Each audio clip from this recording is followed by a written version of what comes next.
Et à un moment donné, il y a la mère aigle qui passe dans le ciel. Mon petit, vole, vole. Mais je peux pas, maman, je suis un poulet. Non, tu es pas un poulet. Tu es un aigle. Mais non, regarde, je suis avec tous les petits poulets, tes poules. Elles sont gentilles, les poules. Elles sont mignonnes, elles m'attaquent pas, elles me font pas de misère. Quand je mange, elles mangent à côté de moi. C'est bon, aigle, hein? Oui, c'est beau. Il y a la mère poule qui lui dit, tu veux pas que je m'occupe de toi, ton petit aigle, mon petit joujou, t'es abandonné, ta maman t'a laissé tomber. Et à ce coup, il y a la mère aigle qui passe avec les ailes dans le ciel, elle plane, elle descend, et elle passe par-dessus la basse-cour. Hein? Et oui. Et oui, elle dit, t'es mon petit. Et qu'est-ce qu'il lui dit, la maman? Vole! Vole! Et comment? Remue des ailes! Les ailes de la foi! Les ailes de la foi! Alléluia! Alléluia! Et sur le coup, le petit aigle, il ne sait pas. Et il s'envole. Amen. Amen. Et il commence à voler. Oh, mais oh! Et alors là, les poulets, ils lèvent la tête. Ils disent, oh, comment tu fais? Comment tu fais? Le petit aigle, il répond, ben allez-y. Vous avez des ailes? Ils n'ont pas des ailes, les poulets? Mais ils ont des ailes. Mais ils ne peuvent pas. Ce sont des poulets, c'est des chrétiens charnels. C'est des chrétiens charnels. Ils ont la foi, mais ils n'ont pas la foi dans la parole. Ils ont la foi dans leur dénomination religieuse. Ils ont la foi dans leur doctrine religieuse. Mais pas la foi. La foi qui croit sur ce que Dieu dit. Amen. Et alors ils volent. Et d'un seul coup, il monte. Et sa mère, elle monte. Et le petit poulet, le petit aigle, il dit, mais maman, je ne peux pas y aller. Mais t'es pas un poulet. Je vais te le dire, je suis un aigle. Et alors, eh bien, tu vas me suivre. Et il va monter avec sa mère. Il va monter.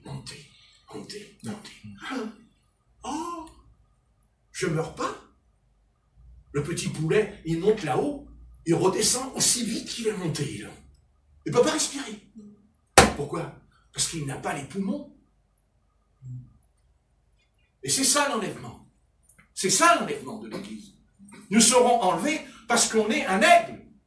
Et si on est un aigle, c'est parce que Dieu nous a donné sa nature. Amen. Parce que Dieu nous a donné sa puissance. Parce que Dieu nous a donné la foi.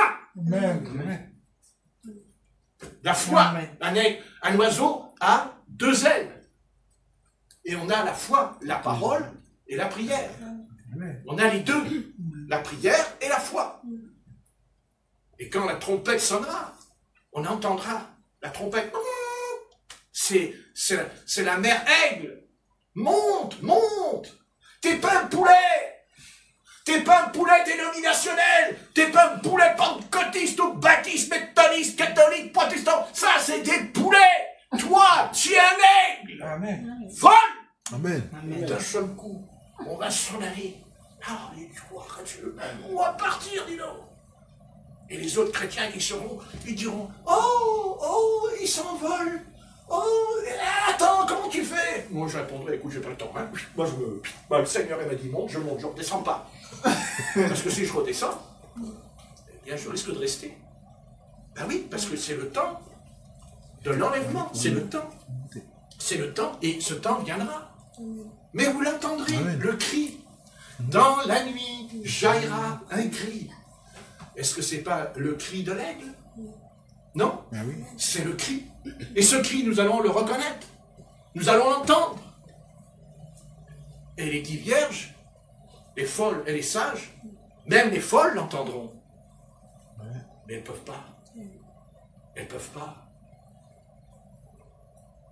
Elles diront aux sages, donnez-nous de votre huile. Ils diront non. Et non. Pourtant, le Seigneur nous appelle à donner et à partager. Mais là, il ne nous donne rien. Demande-moi 20 €. Ce jour-là, tu me demandes 200 €, 1000 €, je te les donne. Oh, tu me donnes 1000 €? Ben bien sûr, je m'en vais. Je ne vais pas les emmener, les 1000 €. Mais suis-moi, moi je te les file, les 1000 €. Ah bon, mais je m'en vais. J'en ai rien à foutre de tes 1000 €, je te les donne. Non, si tu me demandes ce soir, je ne te les donne pas.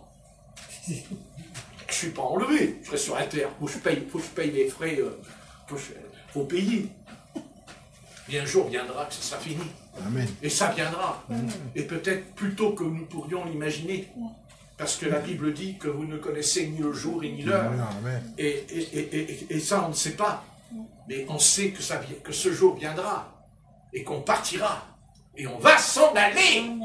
Et on va les laisser dans leur caca. Parce que c'est le caca. C'est pas vrai? Et c'est le caca bien comme il faut. Et ça sent mauvais en plus. Parce que ça sent mauvais, ce qui se passe. Se débrouilleront avec la science, se débrouilleront avec les hôpitaux, les appareils, font ce qu'ils veulent. Nous, on n'aura pas besoin d'une machine pour respirer quand on va monter. On n'en a pas besoin. Ce corps va transmuter, changer d'un coup. Amen. Ça va être. Salut! Quand on montera, on verra les ambulants. On verra les pompiers. Et nous, on dira, oh, salut les gars, bonne nuit. Ciao! Après, on verra un avion qui passe. Et nous on dépassera l'avion. Après, il y a une fusée. Ah, mais nous, on va aller plus vite que la fusée. La fusée, elle décolle, nous, on décolle avant. D'un coup, la fusée, le gars qui a la fusée, il dit, ah, qu'est-ce que c'est? C'est un aigle! Un aigle dans l'espace? Ouais! C'est un aigle! Ah bon? Mais c'est quoi? Tu es qui? Je suis un chrétien! Oh, tu es chrétien? Oh, je vais accepter Jésus tout de suite. C'est trop tard, mon ami. Parce que même si tu sors de ta fusée, tu vas crever. Tu n'es pas équipé. Tant que tu restes dans ta fusée, tu restes en vie. Mais une fois que tu sors de ta fusée, t'es KO. Mais nous, on n'a pas de fusée. On n'a rien. On n'a pas d'appareil. On n'a rien. Nous, on n'a rien. On a un corps qui est mortel, qui va changer dans un corps immortel. Et on va monter. Oh là là là. Vous vous rendez compte, la flopée d'enfants de Dieu qui va décoller. Même les étoiles. Oh, regardez. Oh là là. On n'a jamais vu autant d'aigles. Il y en a un paquet qui tournent. Et puis attention, des aigles pas noirs. Des aigles blancs. Alléluia. Il a fait de bons blancs. On va être des aigles. Vous avez déjà vu un aigle blanc? C'est très rare. Ça existe, hein? Mais c'est très rare. Ouais. On va partir. C'est formidable. Mais je voudrais terminer parce qu'il est 6 heures. Mais nous n'avons pas besoin d'attendre. Nous sommes déjà un aigle. Amen. Quand on prie, on s'envole, on décolle. Peut-être que certains n'ont pas encore fait cette expérience. Et je vous dis que quand on est dans l'esprit, on décolle. Hein? On décolle. Quand on prie, on monte un étage. Il y en a qui montent dans le premier, d'autres qui montent dans le deuxième, le troisième étage. Mais on monte. Et au fur et à mesure qu'on monte, bien sûr, vous savez, comment on sait qu'on monte? Parce que plus on monte et plus on loue. Parce que Dieu siège dans la louange. Amen. C'est vrai. Vous comprenez? Dans la louange. C'est là votre place. Notre place, c'est la louange. Amen. Quand on loue, on est joyeux. Quand on loue, on est heureux. Amen. J'ai jamais vu quelqu'un qui loue le Seigneur qui est malheureux. Alors c'est que sa louange, elle est fausse, parce que lui, il est faux. Parce que lui, il est faux. C'est pas la louange qui est fausse, c'est lui qui est faux. Et sa louange, bien entendu, qu'est-ce qu'elle fait? Elle le condamne, sans le faire exprès. Je vous lis ce que je viens de trouver là. Non, sans le faire exprès. Regardez. Je parle, je lis. Je louerai l'Éternel de tout mon cœur. Amen. Ça vous va? Ça vous va le Saint-Esprit, là, sur moi? Comment je fais, là? Comment je fais? Je parle, je l'ai pas vu. Je le vois maintenant. Je suis en train de parler. Je loue l'Éternel. Oh, ben ça va. Dans la réunion des hommes droits et dans l'assemblée. Ah! Voilà. Alléluia. Moi, je n'ai pas besoin de... Hein, je confirme quelque chose maintenant. Je parle. Je loue l'Éternel de tout mon cœur. Ça veut dire que ce que je suis en train de dire, c'est pas l'homme. Ce n'est pas l'homme. C'est un homme, mais c'est autre chose. Psaume 111. verset 1. Je loue l'Éternel de tout mon cœur. Je loue l'Éternel de tout mon cœur, pas la moitié.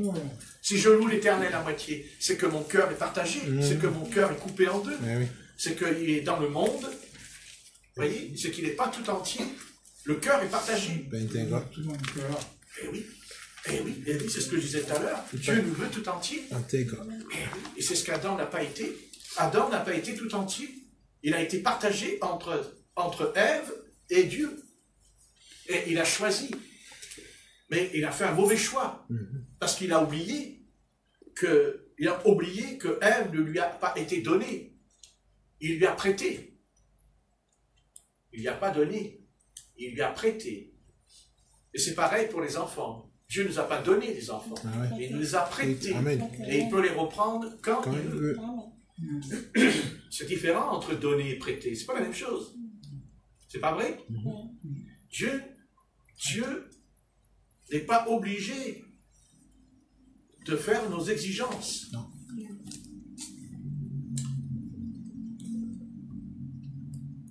Comme l'a expliqué tout à l'heure Stéphanie au téléphone,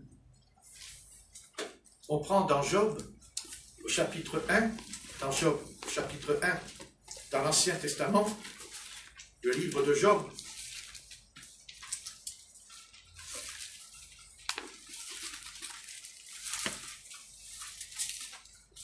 Chapitre 1.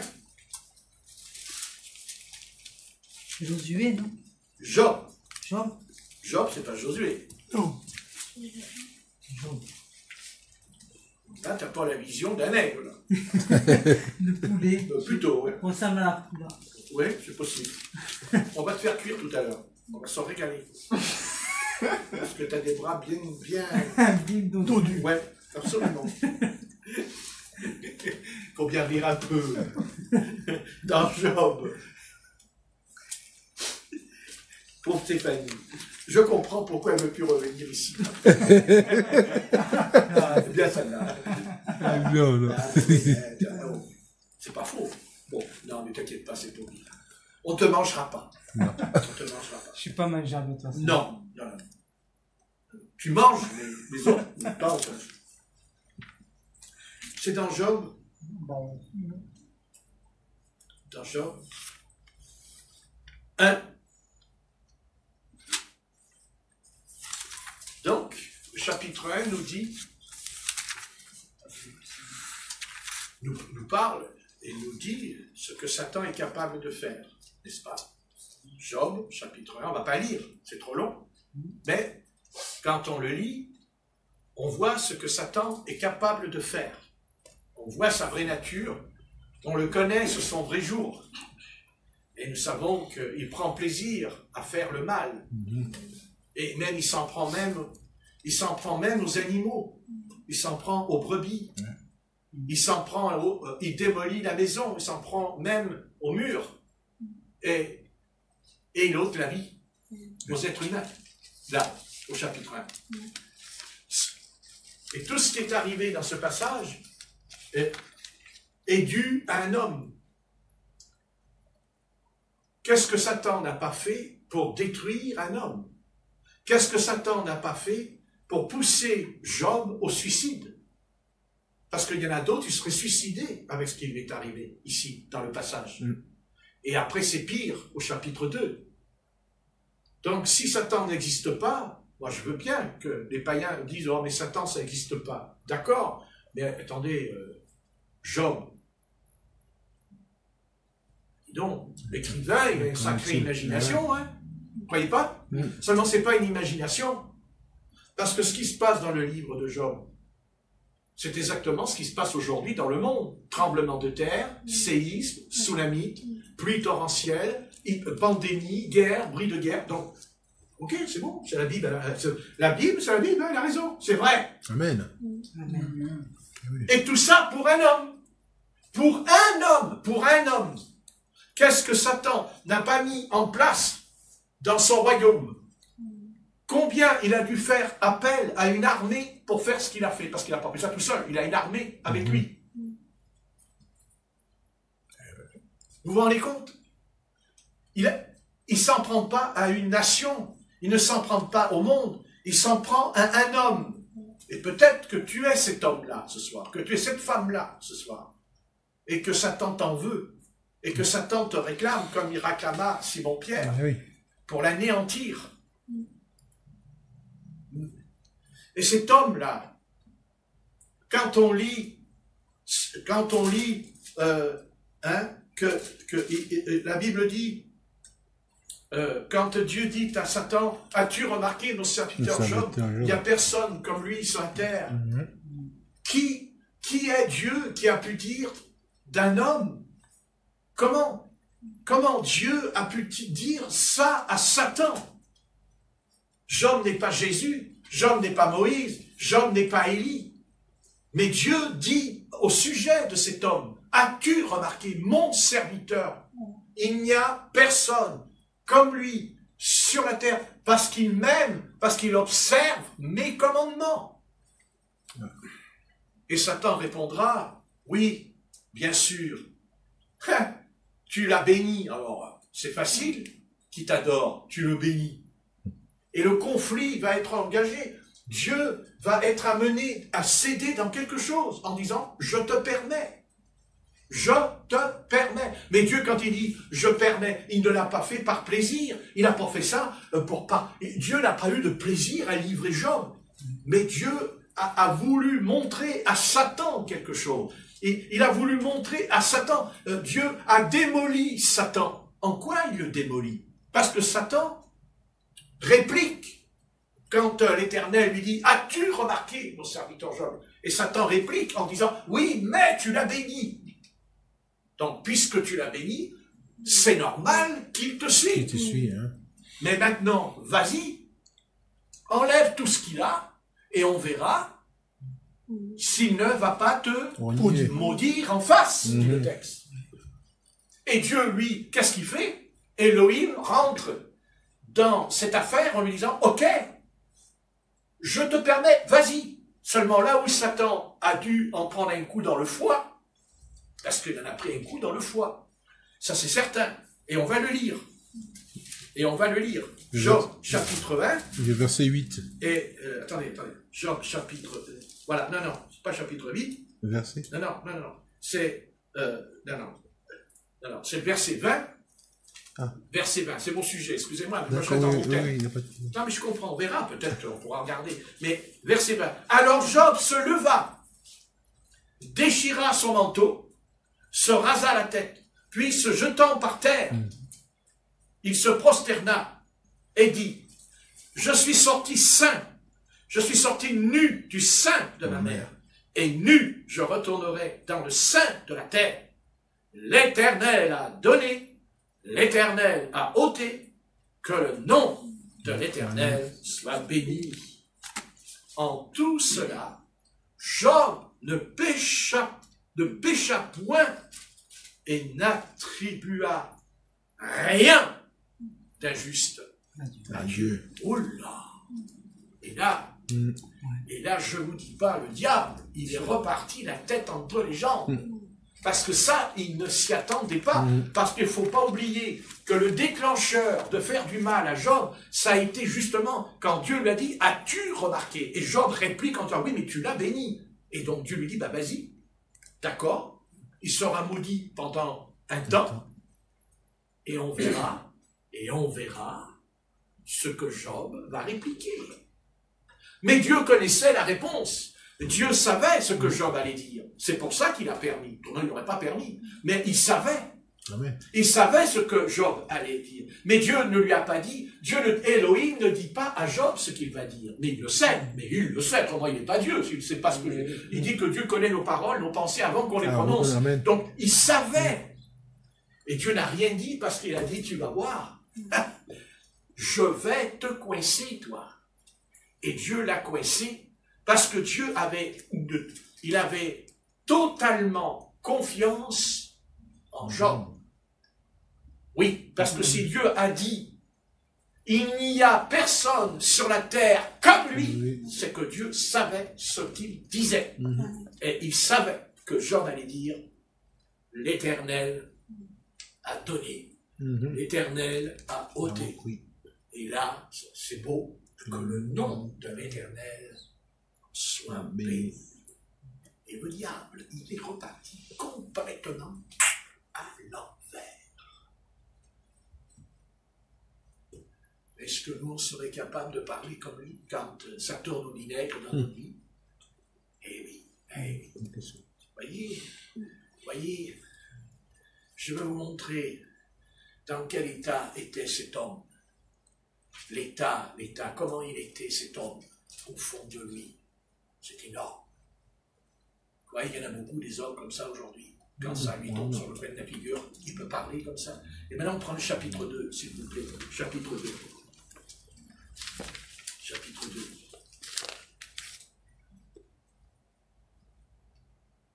Chapitre 2. Et on va lire verset 9. 2, verset 9.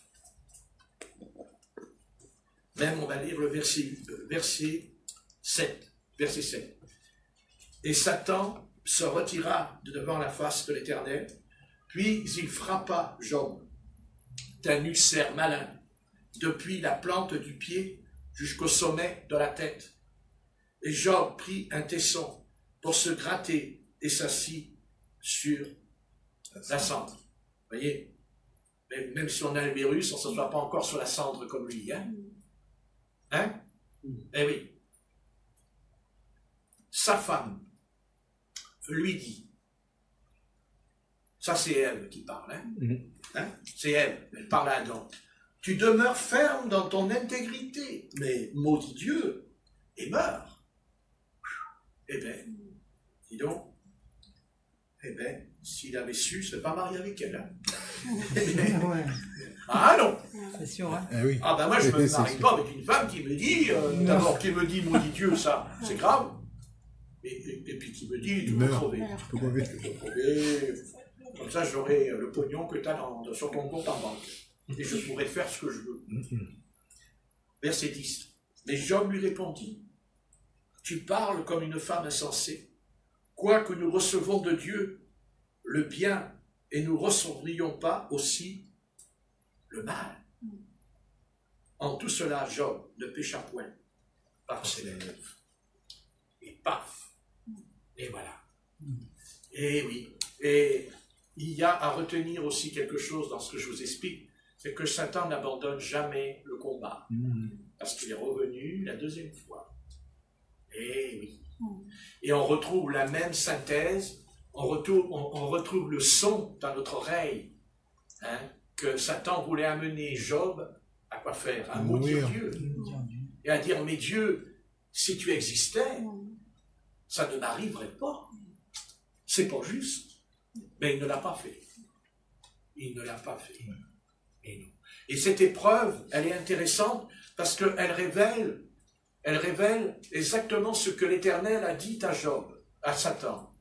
Et Dieu n'a pas menti, et Dieu ne s'est pas trompé au sujet de Job, quand il lui a dit, as-tu remarqué mon serviteur Job, il n'y a personne comme lui sur la terre, il me sert jour et nuit dans l'intégrité. L'intégrité, oui. Satan n'aime pas entendre ce genre, il n'aime pas.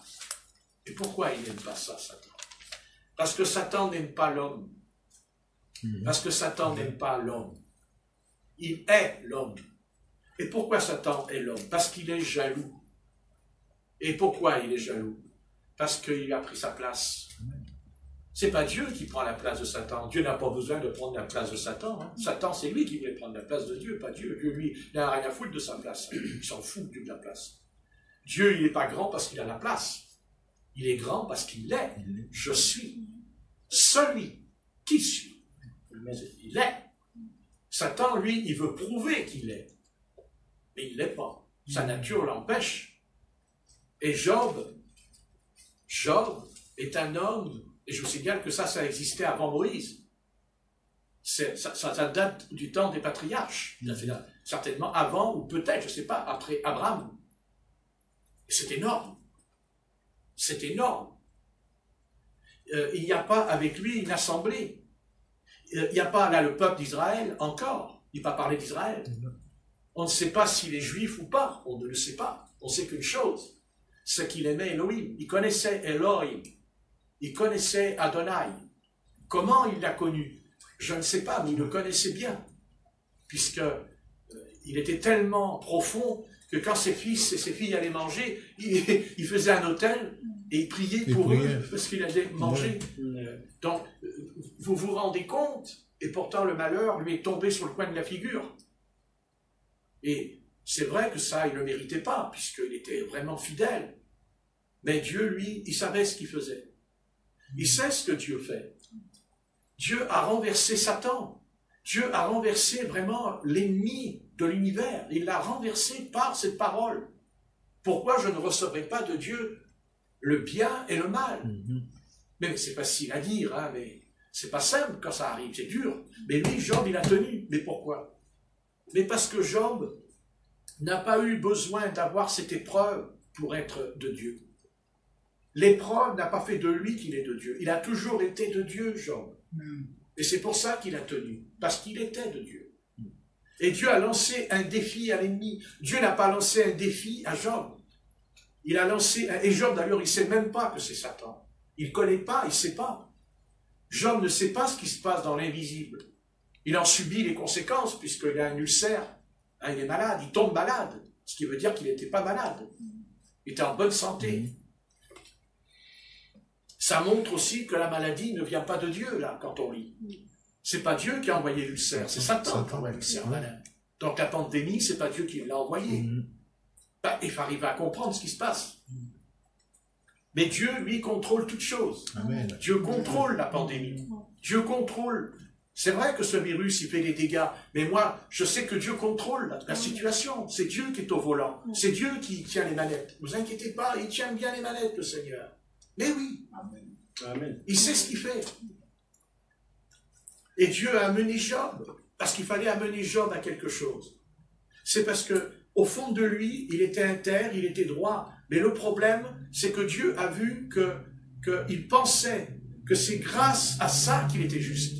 Et Dieu va dire non. Non. Non.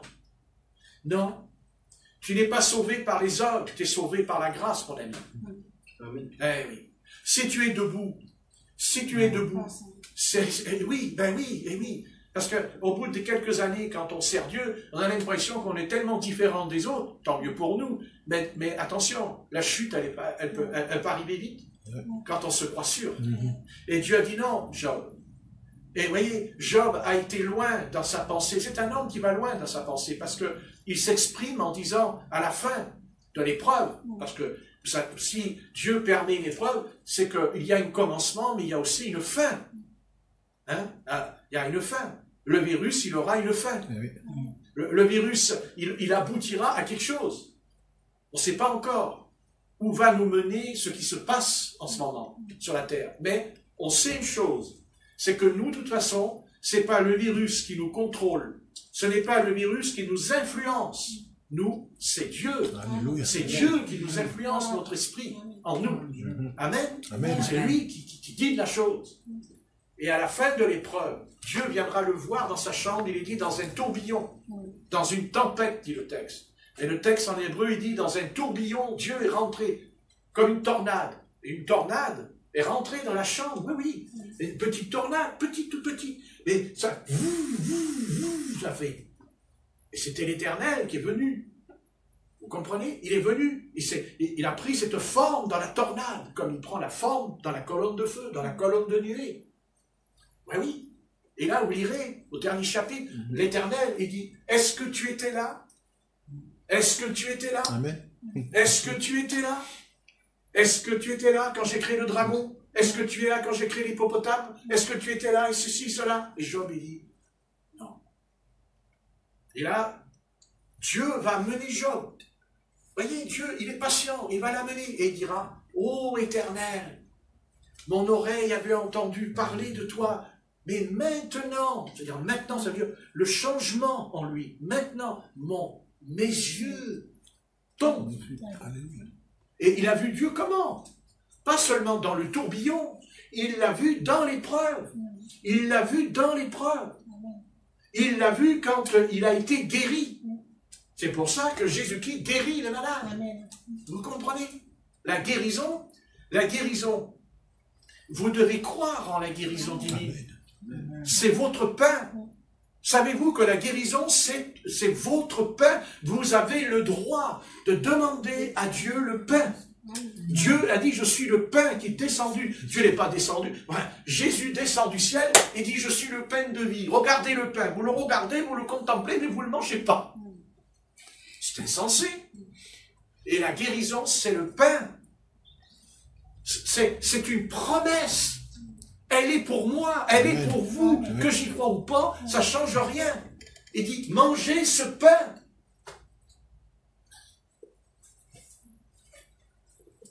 Tu es guéri parce que tu manges. Parce que c'est la promesse, parce que c'est vrai. Oui, mais Dieu, je ne vois rien, je ne sens rien. Alors tu dis simplement, comme Job, le Seigneur a donné, le Seigneur a ôté, que le nom du Seigneur soit béni. Et voilà. Et c'est là qu'on va être guéri. Parce qu'on a acquis quelque chose. Dieu nous a sauvés. Dieu nous a sauvés. Ok, mais pourquoi Dieu nous a sauvés? Mais parce qu'on était un navire en dérive. On était en dérive, comme un navire, quand il va en mer, il y a la tempête. C'est la dérive. Quand les apôtres sont sur le lac de Tibériade, il y a la tempête, c'est terrible, ils vont mourir, ils crient, Seigneur, on va mourir. Ben, vous savez ce que c'est qu'une tempête attendez, l'eau, ça fait peur, l'eau. Ouais. On va mourir.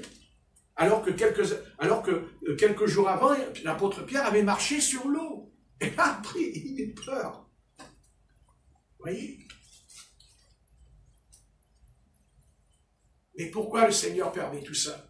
Pourquoi il a permis cette tempête? Mais parce que la Bible dit quelque chose d'important. Jésus dormait dans la barque. Il dort. Et le Seigneur, il dormait vraiment. Je ne sais pas si on peut dormir quand il y a la barque qui va aller au fond de la mer. Moi, je ne sais pas si on peut dormir, à moins de prendre des somnifères. Mais Stéphanie n'en prend pas. Non. Ben, bien sûr, c'est ce que je dis. Donc, voilà. Et Jésus dort. Et les disciples, ils vont crier. Ils vont crier. Réveille-toi, maître. On va périr. Et Jésus ne répond pas tout de suite. Il les laisse dans leur petit jus. Oui, mais oui. Mais si. C'est pareil pour nous. Quand le Seigneur verra qu'on crie, mais oui, on crie. Un cri de détresse au fond de nous. C'est là qu'il va venir se manifester. Et bien sûr, quand il est dit dans la nuit jaillira un cri, vous croyez que quand il y a le cri, c'est un cri comme ça? Non, c'est parce qu'à un moment donné, on va être coincé contre un mur. Ça veut dire qu'à un moment donné, quelque chose de grave va venir. Et on va crier au Seigneur. On va pousser ce cri en nous. Et là, le Seigneur va venir. Parce qu'il ne nous laissera pas. C'est un cri, la Bible dit dans l'Ancien Testament, quand l'Éternel apparaît dans le désert du Sinaï, dans le buisson ardent, qu'est-ce que dit l'Éternel à Moïse? J'ai entendu les cris des enfants d'Israël, et je suis descendu pour les délivrer de la servitude. J'ai entendu, tu diras, dans l'Exode, j'ai entendu les cris d'Israël. Mais ils ont crié pendant 400 ans, quand même. Ça en a fait des cris pendant 4 siècles. Hein? Ah oui, ça c'est sûr. Mais Dieu a entendu quand même, il répondra. Il répondra parce qu'il fallait que la génération vienne. Parce que c'est une question de génération. Et pour nous aussi, c'est une question de génération, car il est dit, la génération qui verra les signes ne passera point. Vous voyez, on revient au texte de la parole. Vous savez, l'Esprit Saint n'enseigne pas comme ça. Il n'est pas aveugle, l'Esprit Saint. Il sait ce qu'il dit. Il y a toujours qu'est-ce que je veux dire? J'ai pas de livre, j'ai rien, j'ai pas de papier. Mais le Seigneur, il sait ce qu'il fait dans mon esprit. Il met les choses bien comme il faut. Et il y aura un cri. Et d'ailleurs, dans l'Épître aux Thessaloniciens, c'est bien écrit. Il dit au cri du commandement dans Darby. Dans le second, il dit que l'archange, l'archange poussera un cri. C'est l'archange, le cri du commandement. C'est quoi? Pourquoi le cri du commandement? Et parce que c'est l'armée. C'est lié à l'armée. Parce que le Seigneur est le Seigneur des armées, l'Éternel. Quand on lit dans la Genèse, quand on lit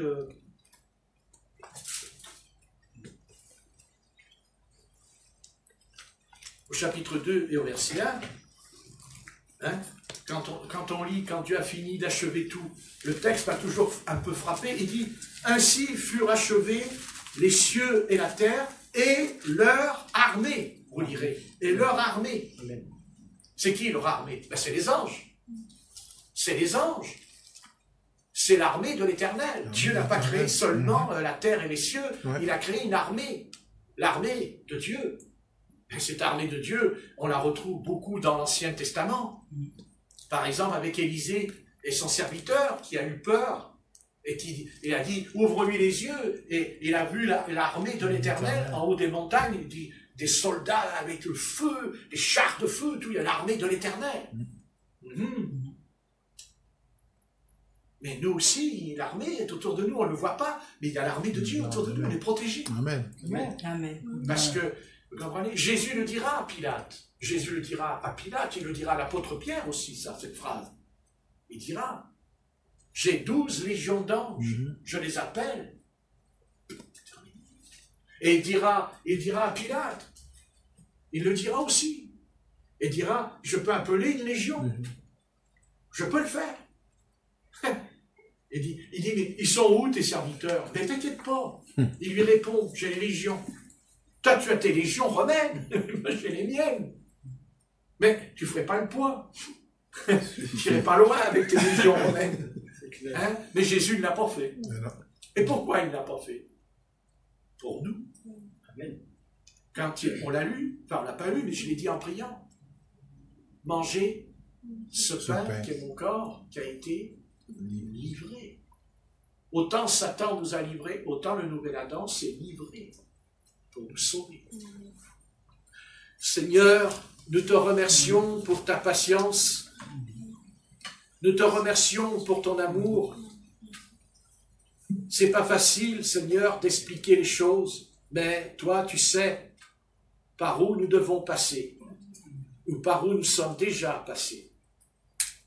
Seigneur, de toute façon, nous savons que, de toute façon, que Satan, en ce moment, il se déchaîne, mais nous avons confiance, parce que notre esprit ne lui appartient pas. Amen.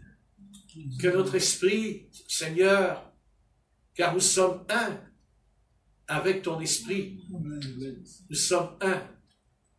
Eh oui, c'est clair. La prière sacerdotale, quand tu pries, tu dis Père, Père, garde-les en ton nom. De quel nom voulait-il parler? Ben de Jésus, bien sûr, puisque Père, c'est pas un nom. Garde-les en ton nom.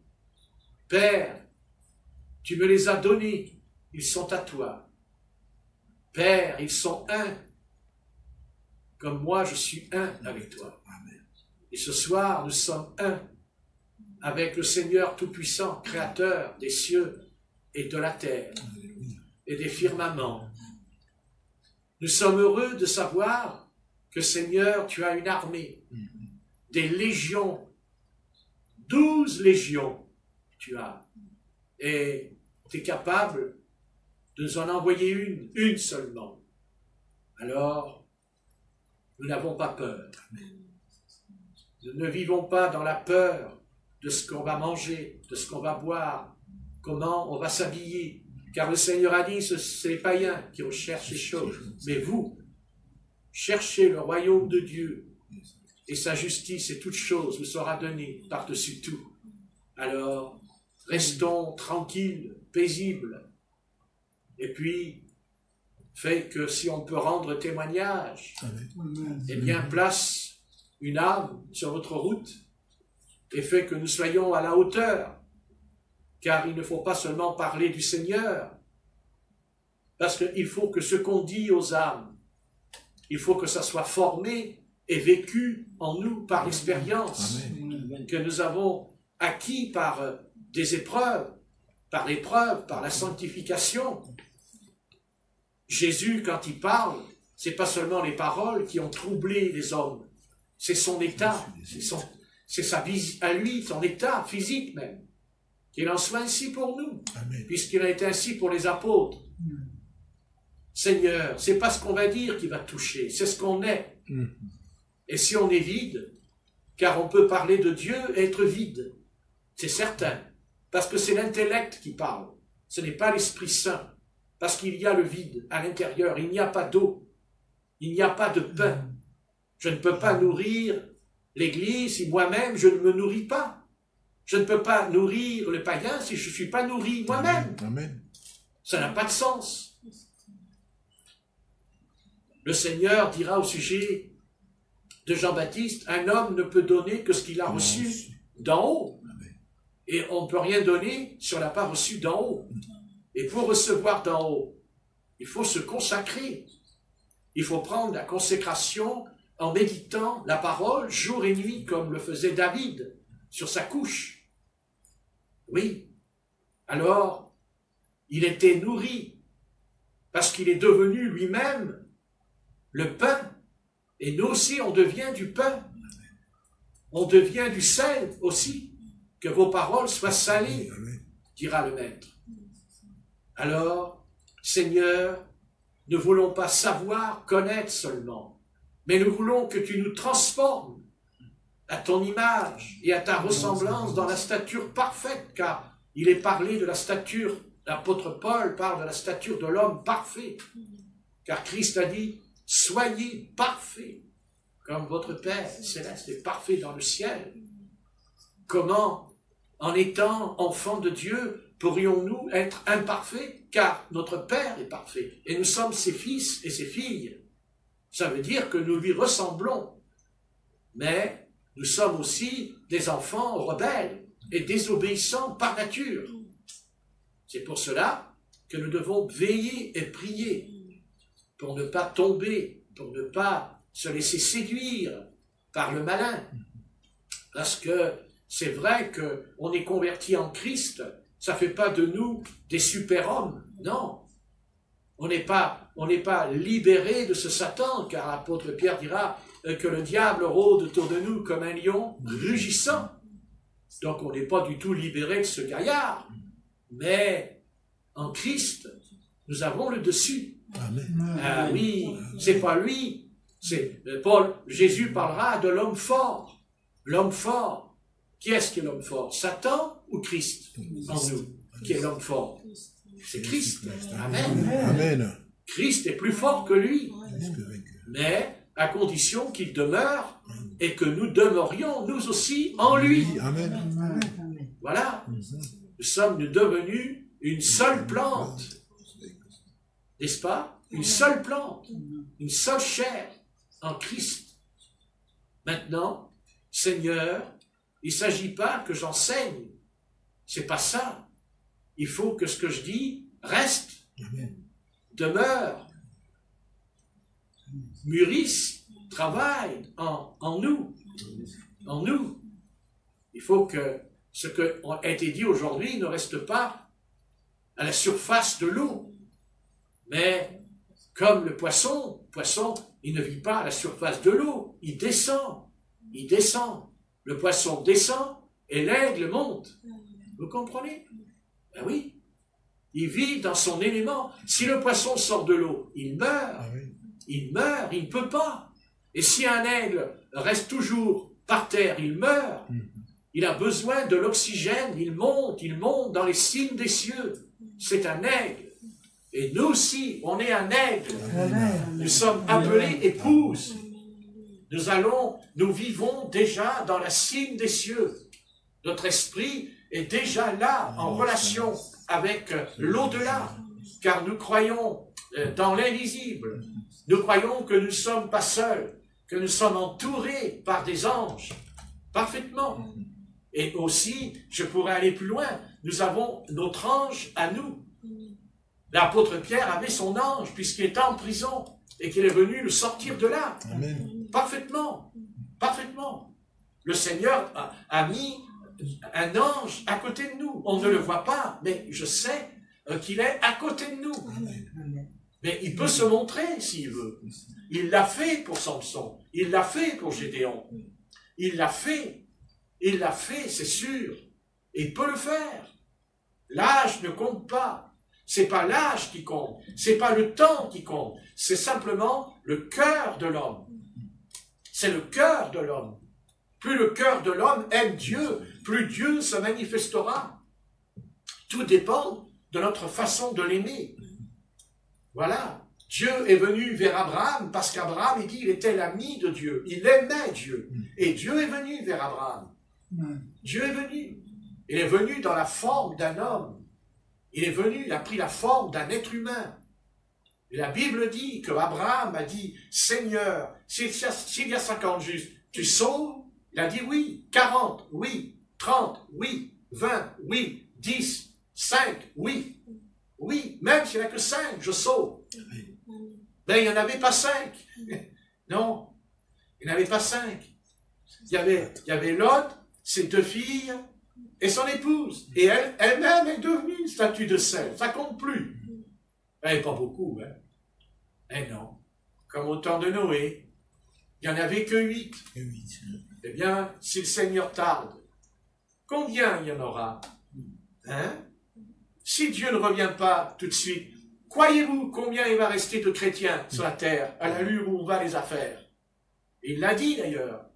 Trouverai-je de la foi sur la terre quand je reviendrai? N'est-ce pas? Oui, il en trouvera. Mais ce sera un tout petit groupe. Parfaitement. Nous pensons que l'épouse, ça va être un grand truc grandiose. Non. Non. L'enlèvement, il passera inaperçu. Mais si. Mais non. Et inaperçu. C'est tellement petit. Ça sera tellement petit. Voilà. Bien sûr. Quand Jésus est venu, ils étaient combien à croire en lui? Allez-y, montrez-moi. Dans Matthieu, dans Luc. Quand Jésus est né, combien? Ah, pas beaucoup. N'est-ce pas? C'est pas vrai? Oui. Et regardez Israël, peuple de l'Éternel, nation, gouvernement de Dieu de théocratie. Il y en a combien qui ont reconnu Jésus? Combien? 12 apôtres. 12 apôtres. Et certaines femmes. Ah oui? Ça faisait tout Israël? C'est toute la nation d'Israël qui a reconnu le roi des rois? Non. Non. C'est un tout petit groupe. Voyez? Et nous aussi, nous sommes ce petit groupe. Nous sommes choisis. Nous sommes la génération. Vous comprenez? Alors, ne vous inquiétez pas, ce n'est pas nouveau. Il n'y a rien de nouveau sous le soleil, dira Salomon. Parfaitement. Nous sommes choisis. Nous sommes l'élu à cause de l'élection, à cause de la prédestination. Nous sommes prédestinés.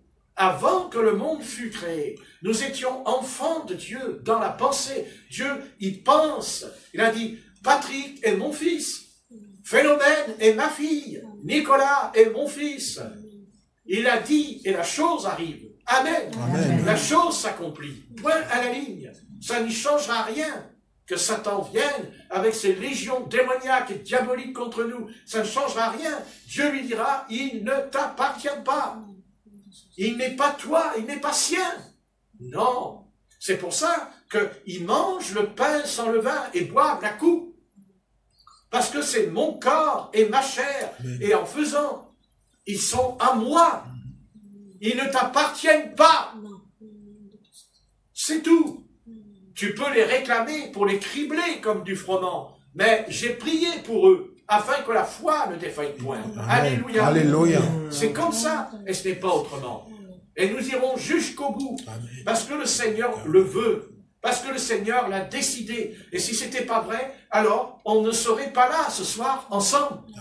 C'est pas moi qui vous ai rassemblés quand même. Alors ça, je suis drôlement costaud. Non, moi je ne vous connaissais pas. C'est lui qui vous a réunis. C'est lui qui vous a conduit dans ce lieu pour être ensemble. Il a vu cela. Le tabernacle n'existait pas. J'ai ouvert par la foi. Et Dieu a fait qu'il savait parfaitement. Il était au courant. Il savait que Georges allait venir. Il savait que Corinne allait venir. Amen. Il le savait. Et il sait ceux qui ne viendront pas. Il sait ceux qui quitteront la barque. Il le sait. Il le sait. Mais il fera tout pour essayer. Attention, il fera tout pour les ramener. Amen. Mais ça ne changera rien. Il connaît leurs décisions. Il connaît leurs pensées. Il sait ce qu'ils pensent. Mais Dieu leur tendra encore la perche parce qu'il est Dieu. Il est Dieu. En quoi il est Dieu? Parce qu'il est miséricordieux. Parce que c'est la miséricorde. Voilà, c'est le pardon. Amen. Parce que Dieu pardonne. N'a-t-il pas pardonné l'apôtre Pierre alors qu'il a blasphémé et renié son maître? Il l'a pardonné. Et au sujet de Simon, le magicien, est-ce que l'apôtre Pierre ne lui a pas proposé la repentance? Est-ce qu'il lui a pas dit, repens-toi? Dieu lui a tendu la main. Et pourtant, c'était le magicien. Vous voyez? Dieu était prêt. Le texte dit que si il se repent, Dieu le pardonnerait ses iniquités. Vous n'avez qu'à lire dans le texte, dans Acte 5. Amen. Amen. Eh oui, on n'a pas fait attention. Mais Dieu a proposé la repentance et le pardon au magicien, malgré ce qu'il a dit. Parce que Dieu est miséricordieux. Amen. Parce que Dieu est lent à la colère et riche en bonté. Et ce soir, il te tend encore les mains. Il ouvre les mains. Mais ces mains, ce sont des mains blessées. Ce sont des mains qui ont été transpercées. Ce ne sont pas des mains de riches. Ce n'est pas les mains d'un millionnaire ou d'un milliardaire, les mains de Jésus. Ce sont des mains qui ont été crucifiées, meurtries et blessées. Mais ces mains-là ont le pouvoir de te guérir, Amen. car nous avons été guéris dans ces meurtrissures. Ésaïe 53, Alléluia. Alléluia. Voilà, c'est ça Jésus-Christ. Jésus est plus puissant que le soleil, Amen. mais en même temps, il peut aussi montrer ses mains et son corps percé. Thomas lui a dit, mais tu n'es pas le Seigneur. Il a dit, très bien, tu dis que c'est pas moi. Bon, eh bien écoute, regarde mes mains, regarde mon côté, mets tes mains dedans, vas-y, va seulement. Oh, il est tombé par terre, il a dit, Seigneur est mon Dieu. Alléluia. Alléluia. Il a même dit Dieu, dis donc. Alléluia. Gloire à Dieu. Gloire. Dieu était devant lui. Dieu était devant lui. C'était un homme ressuscité, mais c'était Dieu. Alléluia. Alléluia. Dieu est descendu sur la terre. Dieu est venu sur la terre. Il est venu avant et après, dans un corps de chair et de sang, comme le nôtre, qui a été crucifié, meurtri et blessé, afin que nous ayons la vie éternelle. Mais après, il reviendra. Il ne restera pas dans la tombe. Et la Bible dit, tu n'as pas permis que ton sein voie la corruption. Alléluia. Alléluia. Il a même été élevé au-dessus des anges. Amen. Amen. Gloire à Dieu. Gloire à Dieu. Jésus-Christ. Nous voyons Dieu en Jésus-Christ. On voit Dieu par Jésus-Christ. Christ est Dieu, parfaitement. Il est Dieu. Il est l'Éternel, le Dieu d'Abraham, d'Isaac et de Jacob. C'est lui qui est apparu à Abraham sur les chaînes de Mamré. C'est lui qui est venu vers lui dans la guerre des rois de Mésopotamie. Quand il lui a dit, je suis le roi de Salem, Melchisedec, roi de Salem. Il lui donna le pain et le vin. Alléluia. Alléluia. N'est-ce pas dans la Sainte Seine? Amen. Mais oui, c'est la Sainte Seine. C'était lui qui était dans la chambre haute. C'était Melchisedec. Il n'a ni commencement et ni fin, ni père et ni mère et ni généalogie. Amen. Alléluia. Alléluia. Comme Jésus, il n'a ni père et ni mère, puisque c'est le Saint-Esprit qui est descendu dans le sein de Marie. Amen. Amen. Gloire à son nom. Gloire à son nom. Mystère des mystères. C'est un mystère, l'incarnation. Mais qu'il reste un mystère. Qu'il le reste. Parce que si on pouvait comprendre tout, alors on serait semblable à Dieu. Et ça ne serait pas bon pour nous. Dieu gardera toujours un côté mystérieux de sa personne. Amen. Pour que nous puissions justement chercher, creuser. Quand on veut trouver de l'or, on creuse. Amen. Amen. Eh bien voilà, Christ est notre trésor.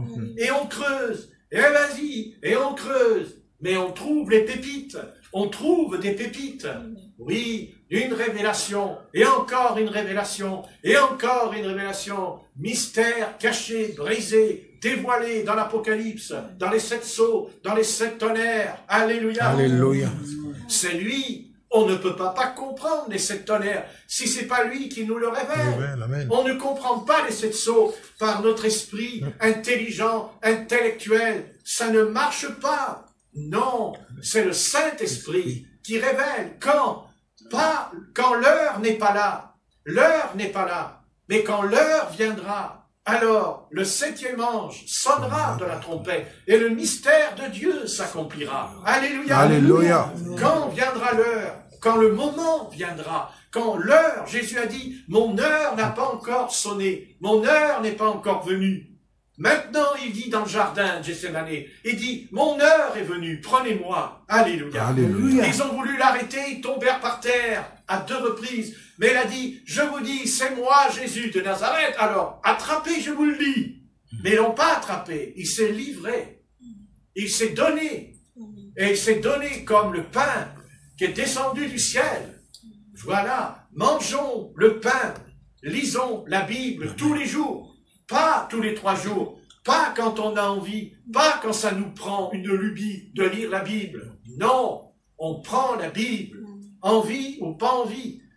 On mange, on lit, on étudie, on s'intéresse à l'Ancien Testament, on lit la Genèse, on lit tout ce qui est écrit. Et si on ne comprend pas, on comprendra plus tard. Amen. Parce que nous aurons mûri par l'expérience, par l'épreuve. Ce qui nous paraît encore flou dans certains textes ne le sera plus dans 1 an ou dans 3 ans. Et s'il nous faut 20 ans, eh bien il nous faudra 20 ans.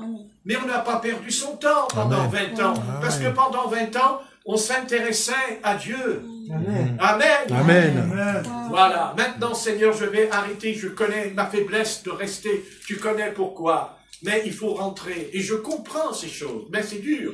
Parce que pour moi, si nous avons la vie éternelle, nous sommes dans les choses éternelles. Amen. Amen. Amen. Je suis content que dans le ciel, il n'y aura pas une horloge. Amen. Je suis content que dans le paradis, il n'y aura pas une horloge. Amen. Alléluia. Alléluia. Oh non. Gloire à toi. Gloire. Merci Jésus. Je serai très content quand je vais arriver là-haut. J'ai dit, Seigneur, il n'y a pas d'horloge. Non, mon fils, il n'y a pas d'horloge. Non, il y a des réunions. Éternellement. Amen. Et tu peux choisir la réunion que tu veux. Tu veux entendre Moïse, va écouter Moïse. Tu veux entendre l'apôtre Paul, va écouter l'apôtre Paul. Amen. Amen. Mais alors, ça va durer combien de temps? Éternellement. Éternellement. Moi, je répondrai, je veux d'abord écouter Jésus. Non. Amen. Pas de réaction, moi, c'est fatigué.